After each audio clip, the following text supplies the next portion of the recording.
Hey, Rockland, this is Dean. Remember there in the fall, Pastor Steve talked about how we were going to start a weekly Facebook devotional led by some of your fellow members? Well, I get to do the first one. And we decided to wait till 2022 to start it because new ministry, new year, right? So here it goes. This is the first one. And these are going to be raw. They're not meant to be professionally done. They're not meant to be perfect by any means because none of us are perfect.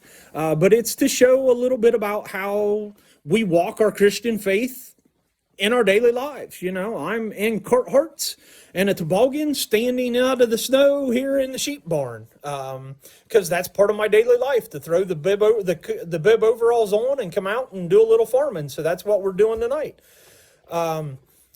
And we're just going to talk a little bit about something that we found interesting in our devotion for the week, or something we've been thinking about, or something that we read in the Bible and how God has been speaking to us. So here it goes. This week I've been thinking a little bit about coming and going, beginnings and endings and that kind of stuff, because today's Thursday, tomorrow, Friday, Sierra goes back to college. And I know that she's just down in Marietta and she's only 45 minutes away or 35 minutes away, depending on how fast we drive. But it's not the same as having her home every night and eating supper with her. FaceTiming her or text messaging with her can't compare to sitting down to dinner with her.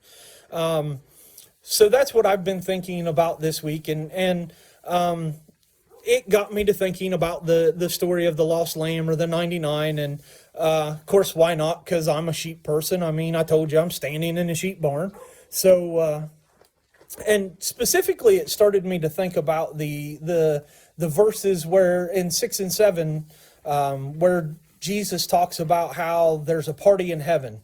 And the reason it made me think that is because, man, her mom and I are so happy when she gets to come home for even a day or an afternoon. And, this was a Christmas break, so she was home for about a month. And we have a big chalkboard in the house, and that chalkboard, we write things that we're doing down for the week. And man, for the last month, it's, been go see Christmas lights and go play games and go spend time at grandma's and all that fun stuff that we wouldn't normally do when it's just Beth and I.